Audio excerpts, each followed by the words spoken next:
வணக்கம் மக்களே. இன்னைக்கு வந்து நம்ம அப்பாத்துக்கு டேஸில் சீசன் 2 எபிசோட் 1 பார்க்க போகிறோம். எடுத்தோடனே பார்த்தோம் அப்படின்னா மார்க்கெட்டில் எல்லாம் சந்தோஷமாக இருக்காங்க. அவரோட நாள் வந்து வழக்கம் போல் போயிட்டே இருக்கு. நான் பேலஸில் பொண்ணு வந்து டோர் தொடச்சிட்டு இருக்காங்க. அவங்க கீழே தரையில வந்து ஏதோ ஒரு கல் மாதிரி ஒன்று எடுத்து கையில் வச்சிருக்காங்க. அப்படியே கட் பண்ணிட்டு பார்த்தோம் அப்படின்னா இங்கே ப்ராத்தல்ஸில் வந்து இந்த கிளவி எதுவும் விளாண்டுட்டு இருக்கு. அங்கே டேபிளில் நோட் புக் மாதிரி ஏதோ நிறையா வச்சுக்கிட்டே இருக்காங்க. பையன் வந்து கேட்குறா, பாட்டி என்னதெல்லாம் அப்படின்னு. அம்மா கிட்ட இருந்து ஆர்டர்லாம் வந்திருக்கு அப்படின்னு பாட்டி சொல்கிறாங்க. என்னது மறுபடியும் வந்திருக்கு அப்படின்னு அவ கேட்குறா.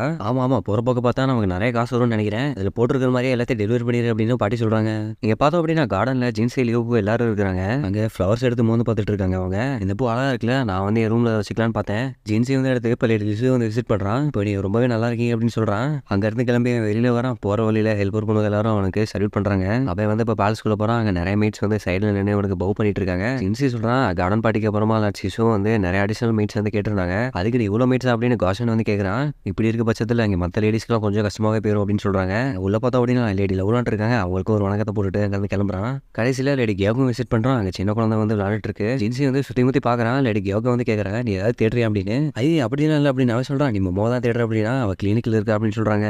அவங்க பேலஸ் வெளியில இருந்து வாட்ச் பண்ணிட்டே இருக்காங்க. பரவாயில்ல, சீசன் மாறிடுச்சுடா, ஸ்ப்ரிங் வந்துருச்சு அப்படின்னு சொல்கிறாங்க.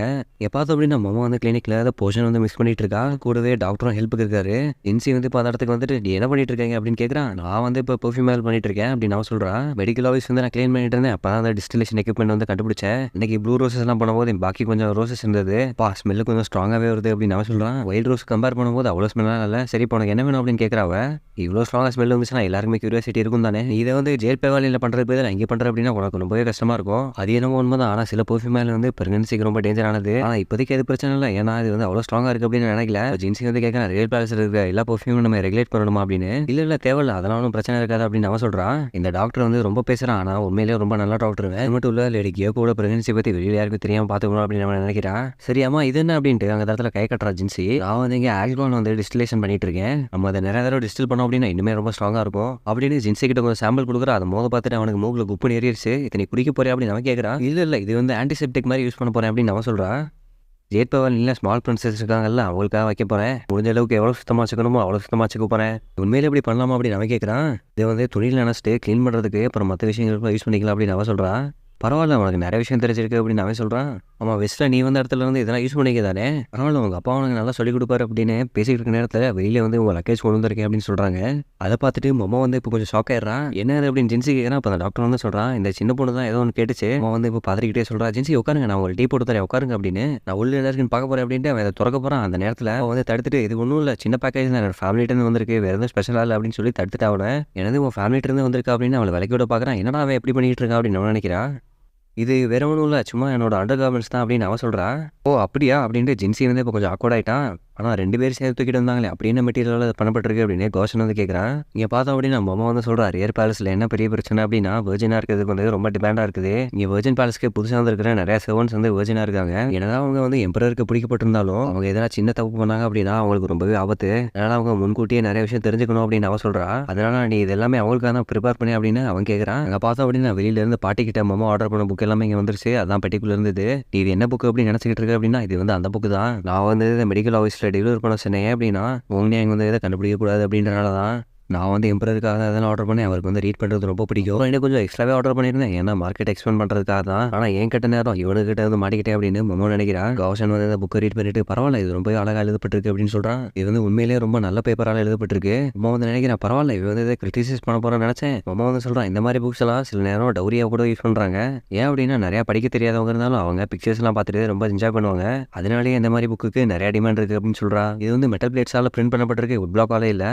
அதை ஜின்சி பார்த்துட்டு ஆமா அப்படின்னு ரொம்ப ஆச்சரியப்படுறான். ஆமா இது வந்து உண்மையிலேயே ரொம்ப நல்ல ப்ராடக்ட் தான் அப்படின்ட்டு மொமோ சொல்கிறான். இதனால தான் இதை வந்து நிறைய பேர் ரீட் பண்ணும் அப்படின்னு நான் நினைக்கிறேன். அதெல்லாம் அப்புறம் இருக்கட்டும், அது வந்து வேற மேட்டர் அப்படின்னு ஜின்சி சொல்கிறான். இப்போ வந்து காஷன் வந்து ஜின்சியோட காதுக்குள்ள சொல்கிறான், உனக்கு பிடிச்சிருக்கு அப்படின்னா நீ ஒரு காப்பி வச்சுக்கணும் அப்படின்னு. வந்து எம்பாரஸ் ஆகிட்டு சொல்கிறான், ஏய் அப்படிலாம் நான் அப்படி நினைக்கவே இல்லை அப்படின்னு.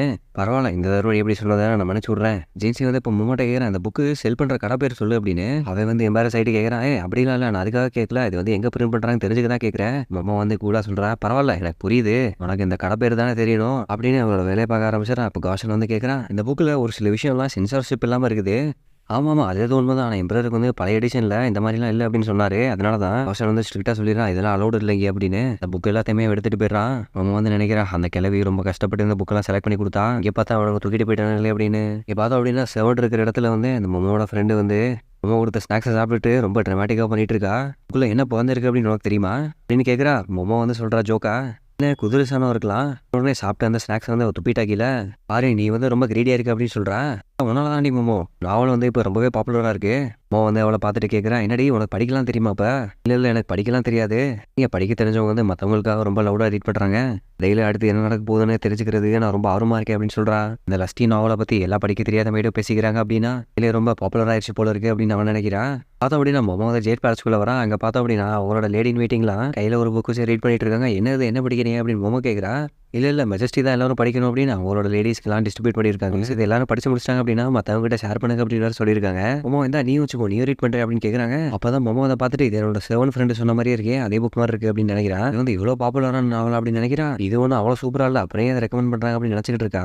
அப்புறம் புக்கு திருப்பி பார்க்குறா. பின்னாடி ஒரு மார்க் இருக்குது. இந்த மார்க் தான் அன்றைக்கி லார்ட் ஜென்சி கிட்ட நான் காமிச்சேன். என்னது வந்து ஒரு குட்டி நாவலாக இருந்தாலும் எம்பரருக்கு கிஃப்ட் பண்ணுற லெவலுக்கு இருக்குது. அப்புறம் இது எல்லா லேடி இன் வெயிட்டிங் ரிசீவ் பண்ணியிருக்காங்க அப்படின்னா அட்லீஸ்ட் ஒரு 100 காப்பியாவது எதிர்க்கணும். லார்ட் ஜென்சி வந்து இதை பற்றி எம்பரர் கிட்ட கேட்டிருக்கணும். எனக்கு ஒரு குட்டி கமிஷன் எடுத்து வந்துருக்கலாம் அப்படின்னு மொமோ வந்து நினைக்கிறா. ஆனா இந்த புக் வந்து ரொம்ப இன்டீசென்டானது. பிறகு நல்லா ட்ரெயினான லேடி இன் வெயிட்டிங்ல அதை கொடுக்குறாங்க அப்படின்னு தெரியல. இதுல ஏதோ ஒரு பெரிய பாலிடிக்ஸ் இருக்கு அப்படின்ட்டு மொமோ நினைச்சிட்டு இருக்கா. கிச்சனுக்கு வந்து அவ சமைக்க ஆரம்பிச்சிட்டா. பக்கத்துல இருக்க லேடி இன் வெயிட்டிங்லாம் சொல்றாங்க, ஐயோ என்னடா கதை சீக்கிரம் முடிஞ்சிருச்சு, எனக்கு அடுத்த பாட்டு ரீட் பண்ணும் அப்படின்னு ரொம்ப ஆசையா இருக்கு. புது ஸ்டோரி சொன்னதுக்கு அப்புறமா மறுபடியும் டிஸ்ட்ரிபியூட் பண்ணும் அப்படின்னு நினைக்கிறேன். அங்க ஒரு லேடி இன் வெயிட்டிங் மட்டும் ரொம்ப அமைதியா நின்று எதுவுமே பேசாம நினைக்கிறாங்க. என்னாச்சு அப்படின்னு கேட்கறாங்க. இதுக்கு வந்து அவ சொல்றான், அந்த ஜேட் பேவர் இல்லை, நம்ம மட்டும் தானே சேவ் பண்ணிட்டு இருக்கோம், வேற யாரும் இல்லை, இது நமக்கு மட்டும் அப்படின்னா ரொம்ப வேஸ்ட்டாக தெரியுது. வந்து அவரோட லேடிக்கு வந்து இது கொடுத்துருக்காங்க. இந்த புக்கு வந்து பேலஸ்க்கு வெளியில் யாருக்குமே நம்ம கொடுக்கக்கூடாது அப்படின்னு நினைக்கிறாங்க. நம்ம வந்து இந்த விஷயத்த ரொம்பவே கேர்ஃபுல்லாக ஹேண்டில் பண்ணணும் அப்படின்னு முடிவு பண்ணுறாங்க. இது வந்து தொலைஞ்சு போயிடுச்சு அப்படின்னா அங்கே தான் பிரச்சனையாக இருக்குது. ஆமாம் அது எதுவும் உண்மை தான் அப்படின்னு நினச்சிக்கிற நேரத்தில் நம்ம வந்து சொல்கிறான், புக்லெட் நீங்கள் அப்படியே வெளியில் கொடுக்குறதுக்கு பதிலாக நீங்கள் இதை ஒரு காப்பி எடுத்துக்கூடாது அப்படின்னு நினைக்கிறா. அதில் இருக்கிற பிக்சர்ஸ் இலிஸ்ட்ரேஷன்லாம் வர்றதுக்கு ரொம்ப கஷ்டம் தான். ஆனால் அலைன் உனக்கு வந்து ரொம்ப நல்ல ஹேண்ட் ரைட்டிங் இருக்குது, இது உனக்கு வந்து எதுவும் பிரச்சனையாக இருக்காதுல்ல அப்படின்னு அவன் கேட்குறா. என்னது இதை நான் பண்ணலாமா அப்படின்னு அவனை யோசிச்சுட்டு இருக்கா. அந்த நேரத்தில் பக்கத்தில் இருக்க லேடிங்களாம் சொல்கிறாங்க, எங்களுக்காக நீ பண்ணுவியா அப்படின்னு. இவங்க இந்த புக்கை காப்பி எடுத்துக்கிட்டாங்க அப்படின்னா ஜின்சி வந்து எதுக்காக கொடுத்தானோ அந்த பர்பஸ் வந்து இப்போ ஃபுல்ஃபில் ஆயிரும். புக்கு நிறைய பேருக்கு போய் சேர்ந்துச்சு அப்படின்னா நிறைய பேர் இப்போ ரீட் பண்ண ட்ரை பண்ணுவாங்க. அதுவே இன்னும் ரொம்ப பாப்புலரான நாவலாக இருந்தது அப்படின்னா இன்னும் சீக்கிரமாக லேர்ன் பண்ணுவாங்க. நான் வந்து மெய்டா ஜின்சிக்கு சேவ் பண்ணிட்டு இருந்த போது என்கிட்ட இந்த கேள்வி வந்து அடிக்கடி கேட்கப்பட்டுச்சு. ஜின்சி வந்து என்கிட்ட அடிக்கடி கேட்பான், இங்கே ஒர்க் பண்ணுற உமனோட மெய்ட்ஸோட லிட்ரஸி ரேட் எப்படி கூட்டுறது அப்படின்னு. என்னதான் அது வந்து ஒரு பெரிய டாஸ்க்காக இருந்தாலும் கடைசியில் ஒரு வழி அப்போ அது நடந்துகிட்டு இருக்கு. அதே மாதிரி கட் பண்ணிட்டு இங்கே பார்த்தோம் அப்படின்னா இங்கே மெய்ட்ஸ் எல்லாம் இருக்கிற இடத்துல மோட ஃப்ரெண்டு வந்து கேட்குறேன், மோமோ நீ எனக்கு வந்து ரீட் பண்ண சொல்லி தரணும் அப்படின்னு. இது புதுசாக கேட்குறேன் அப்படின்னு அவன் கேட்குறா. வழக்கமாக நாவல் ரீட் பண்ணுற பொண்ணு வந்து நிறைய பேர் ரீட் பண்ணிட்டா அதை அப்படின்னா அவளோட தொண்டை வந்து கட்டிக்கிச்சு. எனக்காக அவள் வந்து ஒரு புக்கோட காப்பி வந்து கொடுத்துருக்கா. நீ என்ன பிரச்சனை அப்படின்னா என்னால் ரீட் பண்ண முடியாது அப்படின்னா நான் உனக்கு ரீட் பண்ணுறேன் அப்படின்னு மோமோ கேட்குறா. இல்லை அதெல்லாம் அலௌட் இல்லைங்க அப்படின்னு அவன் சொல்கிறா ஸ்ட்ரிக்டா. அவள் வந்து இதை எழுதுறதுக்கு ரொம்ப நேரம் டைம் ஸ்பெண்ட் பண்ணியிருக்கா. அக்காவது நான் அதை படிக்க கற்றுக்கணும், சீட் பண்ணக்கூடாது அப்படின்னு சொல்கிறான். அவன் வந்து இப்போ அவளை ஹக் பண்ணிட்டு சொல்கிறா, நீ ரொம்ப அமேசிங்காக இருக்கிற, ஏன் இப்போ திடீர்னு இதெல்லாம் பண்ணுற அப்படின்னு. இப்போ மண்ணில் வந்து அவளோட பேரை மொமோ வந்து எழுதி காட்டுறா. நீ வந்து இப்போ என்னை மாதிரியே அதை எழுதி காப்பி பண்ண பாரு அப்படின்னு சொல்கிறா. நான் அவன் வந்து கோரிக்கை இருக்கிற மாதிரி ஏதோ ஒன்று தலையில் கிறுக்கி வச்சிடறா. என்னோட பேர் வந்து வித்தியாசமாக இருக்கே அப்படின்னு சொல்கிறா. இல்லை நீ நிறையா ரீட் பண்ண உனக்கு வந்துகிட்டே இருக்கும், உனக்கு வந்து இப்போ ரீட் பண்ண தெரிஞ்சால் மட்டும் போதும் அப்படின்னு கேட்குறா. இல்லை இப்போ வந்து எனக்கு ரைட் பண்ணவும் தெரியணும் அப்படின்னு சொல்கிறான்.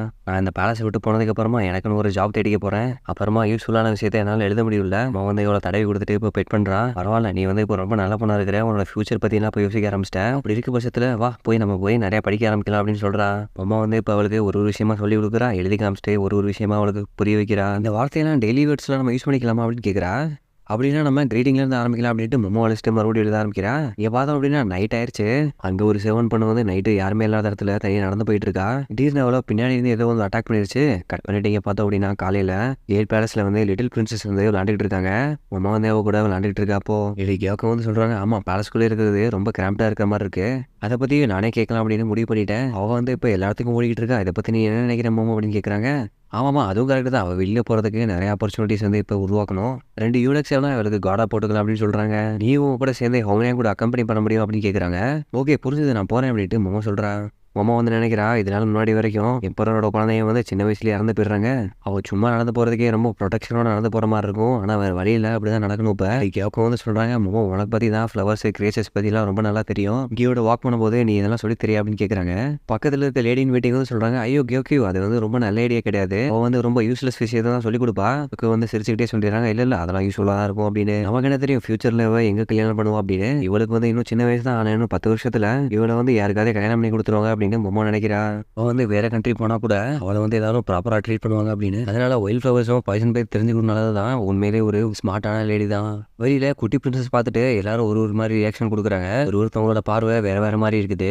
ஆனால் வயசாக அவளே புரிஞ்சப்பா ஒரு பார்வைக்கு என்ன அர்த்தம் அப்படின்னு. அந்த குட்டி பிரின்சஸ் வந்து ஒரு ஃப்ளவர் கிட்ட போயிட்டு கேட்க ஆரம்பிச்சுட்டு நினைக்கிறா. மொமோ வந்து அதோட பேர் எல்லாமே சொல்றா. திடீர்னு இந்த பாப்பா வந்து செவர் பக்கத்தில் ஏதோ ஒரு பார்த்துட்டு ஓடிட்டு இருக்கு. எல்லாரும் பிடிச்சிட்டாங்க. மொமோ வந்து சொல்றா, இருங்க நான் போய் பார்த்துட்டு வரேன் அப்படின்னு. என்ன செவருக்கு நடுவில் நடந்து வந்துகிட்டு இருக்கா. பார்த்தோம்னா அங்க இருந்து ஒரு பூனை வெளியில ஓடி வந்துருது. பூனையை வந்து இப்ப மொமோ கேட்ச் பண்ண ட்ரை பண்ணிட்டு இருக்கா. பூனையை பார்த்துக்கிட்டே ஒரு ஜம்ப் அடிக்கிறா. ஆனா அந்த பூனை வந்து அவ தலைமை ஏறி தப்பி போயிருது. ஒரு மெய்டு பொண்ணு வந்து அந்த பூனையை பிடிச்சிடுறா. பூனை உங்களுக்கு வேணுமா பிடிச்சிட்டேன் அப்படின்ட்டு மொமோட்ட காட்டுறா. பிடிக்க ட்ரை பண்ணிட்டு இருந்தீங்க, அதனால தான் நான் பிடிச்சேன், நான் தப்பு பண்ணிட்டேன் அப்படின்னு கேட்குறா. பூனையை பார்த்துட்டு இது கொஞ்சம் பசியில இருக்கும்னு நினைக்கிறேன், சரி நான் போயிட்டு வரேன் அப்படின்ட்டு கிளம்புறான். கீழே இருந்த பாப்பா வந்து அந்த பூனையை கொடுங்க அப்படின்னு கேட்டுக்கிட்டே இருக்கு. இது ரொம்ப அழுக்கா இருக்கு, அதனால பிரின்சஸ் தொடாம இருந்தாங்கன்னா நல்லா இருக்கும் அப்படின்னு நினைக்கிறேன் மொமோ. அந்த பாப்பா அழுக ஆரம்பிச்சிருச்சு. சரி இப்போதைக்கு நம்ம அந்த பேலஸ்குள்ள எடுத்துட்டு போயிடலாம் அப்படின்னு சொல்றாங்க. மொமோ வந்து அதை டாக்டர் கிட்ட எடுத்துட்டு போயிட்டு காட்டுறா. அதை பார்த்தா ரொம்ப பயந்த மாதிரி இருக்குது. நான் வேலையை முடிச்சுட்டு கொஞ்சம் தண்ணி கொண்டு வரேன் அப்படின்னு சொல்றாரு. அது இப்போ ரொம்ப ஆச்சரியமா இருக்குது. இன்னர் பேலஸ்குள்ள எந்த பெட்ஸும் அலௌடு கிடையாது. எந்த ஒரு அனிமல் இங்கே வச்சுக்கிறதா இருந்தாலும் பெர்மிஷன் வாங்கணும். இது எப்படி இங்கே வந்துச்சுன்னு தெரியல அப்படின்னு நினைக்கிறேன். யாராக இருந்தாலும் சரி, நாயாக இருந்தாலும் சரி, அதை வந்து ஸ்டெர்லைஸ் பண்ணுறது வந்து ரொம்ப கட்டாயம். பூனை வந்து எங்கேருந்து வந்துச்சுன்னு தெரியலையே அப்படின்னு நினைக்கிறான். வாமாட்டர் ஊற்றிட்டு பூனை அது மேலே வைக்க அப்படின்னு நான் சொல்கிறேன். பூனை பார்க்கறதுக்கு ரொம்ப தின்னா இருக்குது, இது பால்லாம் இருக்குதா அப்படின்னு கேட்குறான். டாக்டர் வந்து டைனிங் ஹாலில் கொஞ்சம் இருக்கும், நம்ம எடுத்துகிட்டு வரோம் அப்படின்னு கேட்குறான். அப்படியே கொஞ்சம் இன்டெஸ்டின்ஸ் எடுத்துகிட்டு அப்படின்னு சொல்கிறான். என்னது இன்டெஸ்டின்ஸ் அப்படின்னு ஷாக்காரன். அவன் அந்த பூனைக்கு கேட்டோட நிப்பிள் மாதிரி மிமிக் பண்ணணும், அதாவது பால் குடிக்கும் அப்படின்னு சொல்கிறான். கிச்சனில் எனக்கு நான்வெஜ் சேவ் பண்ணாங்க, அதில் கொஞ்சம் மிச்சம் இருக்கும் அப்படின்னு சொல்கிறாவ. சரி ஓகே நான் போய் கேட்குறேன் அப்படின்னு டாக்டர் கிளம்பிடுறான். சரி அப்புறமா அதை நான் குளிப்பாட்டணும் அப்படின்னு நினைக்கிறாமோ, அது இப்போ இருக்கிற நிலமையில அது குளிக்கிறதுக்கு தான் வாய்ப்பே இல்லை அப்படின்னு சொல்கிறா. அதனால அந்த வாட்டரும் டவலும் வச்சு இப்போ நான் பாடியை வைப் பண்ணிக்கிறேன் அப்படின்ட்டு வைப் பண்ண ஆரம்பிச்சிட்டான். அப்புறமா அதை கொஞ்சம் ஆயில் போடுறேன். இந்த ஆயில் வந்து பாடியில் இருக்கிற இன்ஃபெக்ஷன் கிருமி எல்லாத்தையுமே நீக்கிடும். நேரத்தில் டாக்டர் வந்து கோட் மில்க் இருக்கு அப்படின்ட்டு எடுத்துட்டு வந்துடுறான். அப்புறமா இன்டெஸ்டின்ஸ் கூட எடுத்துட்டு வந்துட்டேன் அப்படின்னு சொல்கிறான். அவங்க எல்லாத்தையும் ரெடி பண்ணிட்டு மொமோ வந்து இப்போ அதுக்கு ஃபீட் பண்ண ஆரம்பிச்சிட்டா. அதை பார்த்துட்டு டாக்டர் வந்து சொல்கிறான், பார்க்க ரொம்ப க்யூட்டாக அடோரபுளாக இருக்குல்ல அப்படின்னு. அன்றைக்கி நைட்டு எம்பரர் வந்து ஜெயில் பேவில் விசிட் பண்ணியிருந்தாரு. அவர் வந்து சொல்லிடுறாரு, இந்த கிட்டனை வந்து நான் வச்சுக்கலாம் அப்படின்னு முடிவு பண்ணிட்டேன் அப்படின்னு. நீ வந்து அதை நல்லா பார்த்துக்குமோ அப்படின்ட்டு அவள்கிட்ட பொறுப்பை கொடுத்துட்டாரு. நினைக்கிறேன் பரவாயில்ல, எம்பரர் வந்து இவரோட பொண்ணுக்காக என்னென்னமோ பண்றாரு அப்படின்னு. அவர் சொல்றாரு, மொமோ வந்து நல்லாவே பார்த்துக்கிறேன், அவரோட பேருக்கும் அதுக்கும் கரெக்டா இருக்கு அப்படின்னு. அந்த பூனைக்கு கொஞ்சம் ஸ்ட்ரென்த் வந்ததுக்கு அப்புறமா மொமோ வந்து அதை குளிப்பாட்டிடுறா. அது வந்து இப்போ நல்லாவே சாப்பிட ஆரம்பிச்சிருச்சு, கொஞ்சம் ஹெல்த்தி ஆயிடுச்சு. கொஞ்சமா அரைச்சி வச்ச சிக்கன் கூட அது சாப்பிட ஆரம்பிச்சிருச்சு. எடுத்து போறதுக்காக உடன் பாக்ஸ் வச்சிடறா. அதுக்கு நேவலாம் வெட்டி விட்டுட்டு ப்ராப்பரா பார்த்துக்கிறான் அந்த பூனையை. ஓட்டிட்டு இருக்கும் போதே சொல்றா, பிரின்சஸ் வந்து ஸ்கிராச் பண்ணாம இருக்கணும், ஸ்க்ராச் பண்ணிச்சு அப்படின்னா ரொம்ப மோசமாயிரும். அந்த நேரத்தில் அந்த இடத்துக்கு ஜின்சி வந்து வந்துடுறான். சீக்கிரமா அந்த பூனையை பிரின்சஸ் கிட்ட விளாட விடுறதுக்கு கரெக்டான டைம் வந்துடும் அப்படின்னு சொல்றான். அந்த பூனைக்கு அவங்க ஸ்மால் ஃபிஷ் எல்லாம் வாங்கிட்டு வந்து கொடுக்குறாங்க. அது கேட்கறா, இது வந்து ஒரு ஃபீமேல் பூனை அப்படின்னு. ஆமா நம்ம வந்து இதை நியூட்ரு பண்ண தேவையில்ல அப்படின்ட்டு மொமோ வந்து சந்தோஷமாயிடுறா. அவருக்கு வந்து ஸ்நாக்ஸ் எல்லாம் எடுத்து வச்சுட்டு மொமோ வந்து இப்போ பேசிட்டு இருக்கா. இது கூட விளாடுற அப்படின்னு ஜின்சி கேட்கறான். இல்ல எனக்கு கேட்ஸ் எல்லாம் பிடிக்காது அப்படின்னு அவ சொல்றான். பேருக்கு அதுக்கும் சம்பந்தமே இல்லை அப்படின்னு சொல்றான். ஆமா எல்லாரும் இதுதான் சொல்லுவாங்க என்கிட்ட, உனக்கு நிறைய கேட்ஸ் எல்லாம் பிடிக்கும் போல அப்படின்னு அவ கேட்கறா. இதுதான் ஆனா அவங்களுக்கு பிடிச்ச அளவுக்கு எனக்கு பிடிக்காது அப்படின்ட்டு அவங்கள பாக்குறா. கேட்ஸ் கிட்ட அப்படி என்ன அப்பீலிங்கா இருக்கு அப்படின்னு எனக்கு தெரியல அப்படின்னு சொல்றான். ஆனா கேட் லவர்ஸ் பொறுத்த வரைக்கும் அவங்க என்ன நினைக்கிறாங்க அப்படின்னு தெரியாது, அதனால தான் கேட்ஸ் வந்து ரொம்ப சாமையாக இருக்குது அப்படின்னு அவன் சொல்கிறான். அவங்க 2 பேரும் அங்கே கொஞ்சம் நேரம் பேசிக்கிறாங்க. கடைசியில் அந்த கேட் வந்து இந்த இடத்துக்கு ஸ்னீக்கின் பண்ணி தான் வந்திருக்கு ரியர் பேலஸ்க்கு அப்படின்னு கண்டுபிடிச்சிடறாங்க. அந்த கேட்டுக்கு ஒரு பேர் வந்துருச்சு, என்ன அப்படின்னா ராட் எக்ஸ்டர்மினேட்டர் அப்படின்னு. ஏன் அப்படின்னா அந்த பூனை வந்து பேலஸில் இருக்கிற எலி எல்லாத்தையுமே பிடிச்சிட்டு வந்துருது. இது வந்து ரொம்பவே நல்ல விஷயம் தான். மெடிக்கல் ஸ்டோரேஜில் இருக்கிற எல்லா எலியும் இது வந்து பிடிச்சிட்டு வந்துருச்சு. பேலஸில் எல்லாரும் பேக் பண்ணி ரெடி ஆகிட்டு இருக்காங்க, சீக்கிரம் பேக் பண்ணுங்க, கேரவன் வந்துடும் அப்படின்னு சொல்கிறாங்க. வந்து கேட்குறேன், என்னது கேரவனா? கேரவனில் பார்த்தோம் அப்படின்னா 2 பொண்ணுங்க வந்துகிட்டு இருக்காங்க. இதோட எபிசோட வந்து முடிஞ்சிருது. அடுத்து என்ன இருக்குது அப்படின்னா அடுத்த எபிசோடில் பார்க்கலாம்.